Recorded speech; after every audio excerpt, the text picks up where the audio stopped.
Hey guys, welcome back to my channel. So today's video is going to be my October reading wrap up. I would say October was a pretty good month reading wise. We did get 5 books read, which is better than the past few months.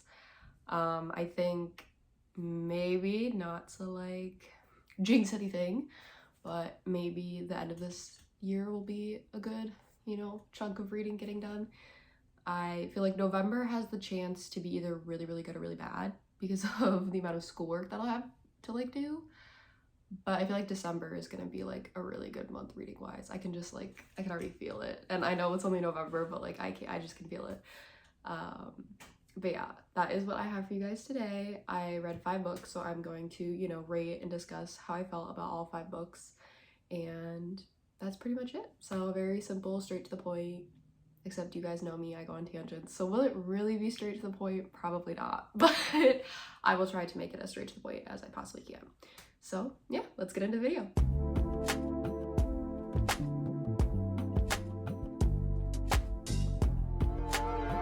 Okay, so the first book that I finished was Misfits Like Us, which is the first book. Okay, how do I explain? Out of the Like Us series, there's a bunch of different couples. It's the last couple's first book, if that makes sense. So it was Donnelly or Paul, whatever you want to call him. I call him Donnelly though, and Luna's book. I've been so excited for their books. I was more excited because I was curious about how they really like get together and how all that works, because throughout the books prior in the series, you get to like see like kind of, snippets of them, but like not really, and they're not like together in those. They're more just kind of like, oh yeah, and like, oh, they're like hanging out, or like there was one time where they were together, and if you know. But yeah, I was just curious to see how they actually like, get together. So I really enjoyed kind of the first book because you get to figure that out, and you gotta get to like see just, I don't even know how to describe them. They're cosmic love, if I will. It was cute. Like I just loved them, and like I'm not usually the biggest fan of age gap romances. I mean, I don't have anything like against them if it's like not like legally gross. But sometimes I feel like we push the limits, and that's how I was nervous originally with Daisy and Reich, because I was like and so I was nervous about this one because I think Daisy was 18, maybe she was 19, I don't know.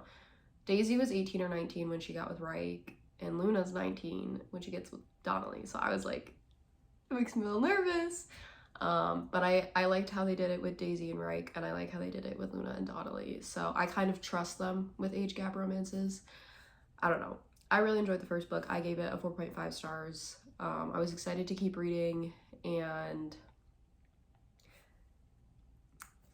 I'm not going to say that because that kind of spoils the rest of the month, so I'm just not even going to say that. But I enjoyed the first book. I thought it was fun. I liked getting to know each of the characters kind of more in depth than you do just from kind of hearing about them from other characters in the previous books. And yeah, I had a fun time with it. After I finished Misfits Like Us, I of course went on to Unlucky Like Us. I couldn't stop. Like, I don't remember exactly which book it was, but I read one of the Like Us books and I just like went through them. I just like couldn't stop. And so this was the second book. They get 3 books, so this was their second book, and I liked this one slightly less. I rated it a 4.2. Okay, I don't know if that caught on camera. That was weird. Okay, anyways, I rated it a 4.25 stars, so it wasn't anything like, oh my god, this was a bad book. It was just, I liked it slightly less. There is a trope that is brought up within the 3 books, but mainly, if I'm remembering correctly, the second and third book, and I was just kind of not the biggest fan of it. I'm not gonna say what it is because it is kind of a big spoiler. Like, I didn't even know this happened, which I was happy I wasn't spoiled about it, because I do think it's like a pretty big plot point that if you are spoiled, like, I don't know. So I was just shocked that no one had ever told me that and that I hadn't been spoiled, because I love Krista and Becca Ritchie, and I'm constantly looking at content that they make and that fans make for their books. So was just grateful for that. So I'm not going to share what it is, but it's a trope that for me, I don't usually like. And I won't lie, I didn't love it, but I loved the characters so much, and I love the characters that they are surrounded by, and those kind of like found family aspects that you get, that I was able to like kind of overlook it and like suck it up and be okay with it. So that's kind of why it was only a 4.25 for me. I was just like, are you kidding me? No, not this trope. Ugh, okay. But like, it was fine, whatever. So then I finished that book. Third book was Nobody Like Us, which is the last book for them, as well as the last book in the Like Us series. And so because it's the last book, I was very nervous to finish it. I was like, this series is gonna be over. What am I gonna do? Like, I love all of the characters that I have met in the Addicted Calloway Sister series universe, whatever we want to call it. But it was okay because I was like, but the Cobalt Empire series is a thing now, and we have Burn Bright, which is the first book, and you know, we'll be good. So, you know, I was like, fine, I can do it. So I finished Nobody Like Us. I rated it, I think, a 4.5 as well. I really enjoyed it. Again, there is that trope that's still there that I don't love, but again, I was able to kind of overlook it in the sense that, like, how do I explain this? Like, because it's not like something you can pretend isn't there, but like, I don't know, just with everything else going on, it was like it was like I was okay with it. It's not something that I would want to see in a book. It's not something I'm going to continue to go search out in books, but like I was okay with how it was done for them.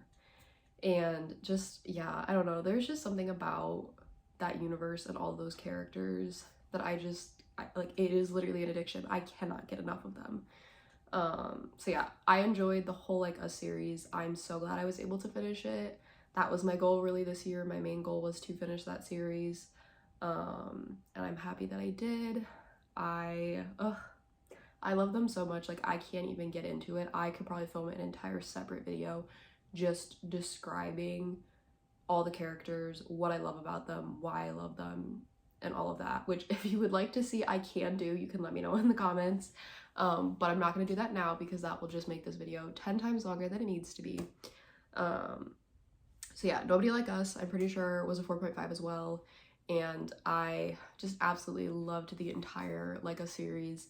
And I'm thinking I might, and maybe if you guys want to see me explain all the characters and why I love them and stuff, I can maybe do like that in a combined video. But I do think I want to do a video where I kind of describe all of the books in that universe, what I rated them all, and kind of then do like a reread.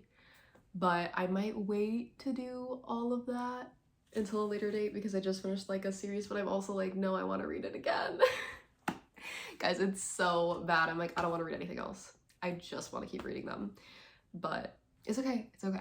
Well, of course, because as I just said, I just couldn't get enough. I then immediately went into Burn Bright, which honestly was such a bad idea. Not because it was a bad book. This was also a 4.5. But because now it's over. Now I have nothing left now.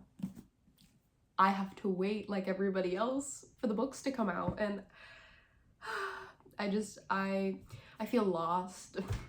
I feel like I wander around my room and I'm just like, what do I do now? What do I do now? I'm being dramatic, but also, no, I'm not. I love these characters, their universes, their families. Like, I just can't get enough. So this is Ben and Harriet's book. Y'all, I think I was maybe 200 pages in and I was already crying. Like, I will insert a picture here, I think. Either here, or if I end up covering my face, I cover my face. I don't know.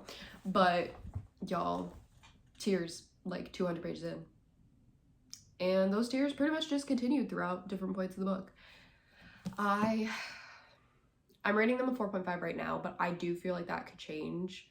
I have a hard time rating all of these books because they're just all, like, they make me feel so many emotions. But this one specifically, I'm giving a tentative 4.5, but has the chance to move up because it's the first one in the series. I don't have any other, like, Cobalt Empire books to compare it to. So I'm comparing it to all of the Like Us books and all of the Addicted Calloway Sister series books. But I feel like maybe once I have like 1 or 2 more books in the Cobalt Empire series, this could move up to like a 4.75. Really the only thing I didn't like about this is that Ben, how do I explain this without spoiling? Ben basically wants to do something and he's trying to do it in secret. Harriet knows, but nobody else knows. But there's still an aspect of it that Harriet doesn't know and we don't know because Harriet doesn't know. And it drove me crazy that we had to wait so long to figure out what it was. And once we figured it out, I was so mad that I didn't see it as what it was. Like, it's hard to explain without spoiling. I'll just put it this way, as a future therapist, because that is my career path, I am so mad I didn't pick up on the things I should have. Anyways, so yeah, Burn Bright 4.5, it was amazing. I loved it. And if you guys have not started that series, I would recommend starting it, but I would recommend reading them in their order, which is Addicted Calloway Sister series, then the Like Us series, and then the Cobalt Empire series. I just think that that gives you the most like immersive reading experience. And actually, I don't know if it says in the front.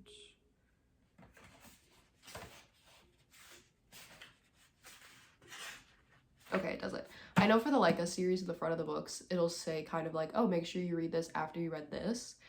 This one doesn't say anything about that. You can technically read this without reading the Like Us series, but there are going to be characters you meet and see in this that you meet and see in the Like Us series, and if you haven't read that, you might not totally understand the level of like, I don't know. I really would suggest reading the Like Us series first before reading this, as well as the Addicted Calloway Sister series if you haven't read that, because that is just, that's the classic. That is the whole reason that all these other books exist. So anyways, I digress. I need to move on to our last book of October.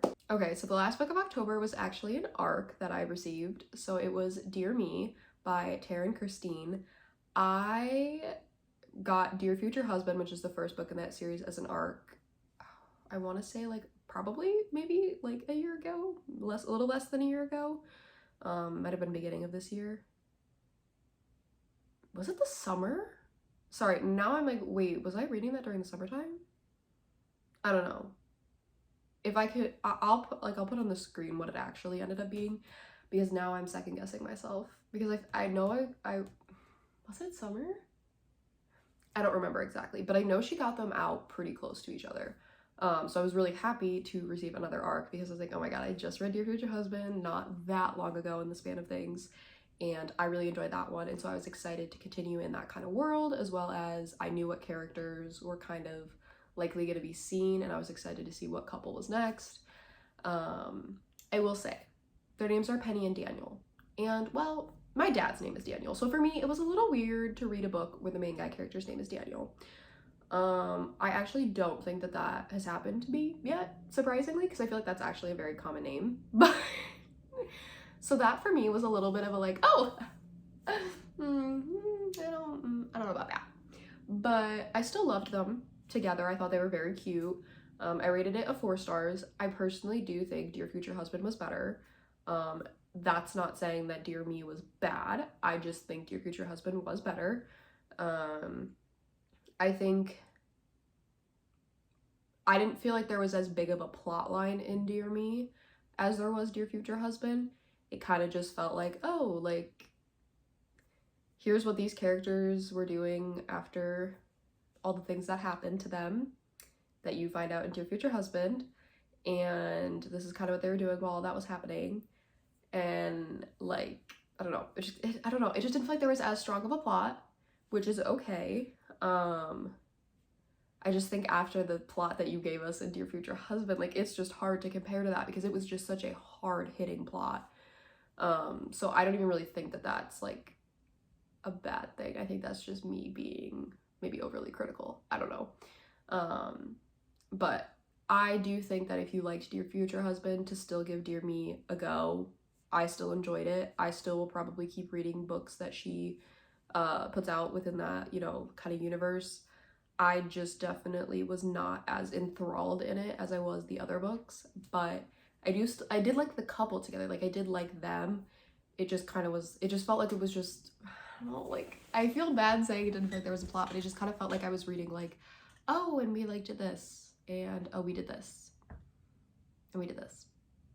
I was kind of like, okay, and but I still had a fun time reading it, and like that's my biggest thing for me as a reader. I don't want to put a book down and feel like, thank God that's over. Like, I want to be like, oh, yeah, it's over. Like, I wanted more. And, you know, if I feel that way, that's usually when it gets a 4 or above. If I'm feeling afterwards like, thank goodness that's over, or maybe I'm kind of in a weird, like, am I happy it's over? Am I happy it's not over?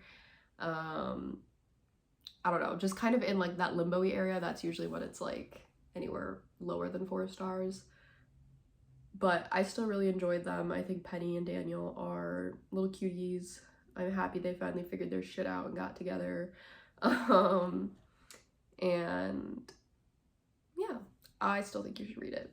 If you want a more in-depth, like right after I finished it kind of review, you can go to my Goodreads and read that. My Goodreads is always linked down below. The only reason I say that is because sometimes my reaction right after I finish a book versus a couple days after can vary with like, how do I word this? Like intensity, obviously emotion-wise, but also like kind of the information that I'm willing to give. Because obviously there's more that's just forefront in my mind the second I finish it versus a couple days later. I also just think that like if you like kind of knowing how I feel right after finishing it and comparing it to me now, you can kind of see, okay, that's how it stayed with her or didn't stay with her. You know, I feel like it kind of helps give a little bit of like background information. And I've been trying really hard, probably since like the middle of the year, to write a review for every single book I read. But some of the like a series books were just like, I had to keep reading that I didn't even have the time to write a review. I just picked up the next book and started reading. So they don't all have reviews, but I've been trying really hard to get more reviews done, because like written ones on Goodreads, because obviously I do reviews every month on here. But yeah, anyways, so yeah, that was Dear Me. That was the arc, and I'm very grateful for it, and I definitely want to keep reading the universe. I just think that after Dear Future Husband, I was a little let down, is probably what I would say. Alright guys, so that was my video for today. I hope that you enjoyed. I am very happy that I got 5 books in October. That's usually kind of what I aim for each month, and so I was happy to be able to get it done. I'm loving the book I'm reading right now. I'm really sad because I don't think I'll have time to read much of it today, because I have an exam tomorrow, so I have to study today for that. But I'm very, very excited to finish it up because I'm like, I think 80% of the way through it, so I'm so close to the end. I'm just like, oh, I'm eating it up. I'm so excited. But you guys will have to just come back for my November reading wrap up to figure out what book that is. But yeah, I'm just having such a good time with it, and so I'm really excited for November's reading and seeing how all that goes. But that is not the point of this video, so I'm gonna shut up. But thank you guys so much for watching. Make sure to like, comment, and subscribe, all of those good little YouTube things. If you guys have any ideas of content you want to see me do, you can drop that down below. Also make sure to go follow me on my TikTok and my Instagram, because that is where I give a lot more book content than just here. TikTok, I try to post at least once a day. Sometimes I can get twice in. And then Instagram is a little bit more sporadic, kind of like YouTube, but I usually can get some stuff up there as well. So all of them are linked in my description below, so you do not have to like necessarily go out and search it. But if you do, both TikTok and Instagram are pages reads for. So yeah, I hope that you guys enjoyed, and maybe you guys will get a new book rec from it, and I will see you guys next time. Bye!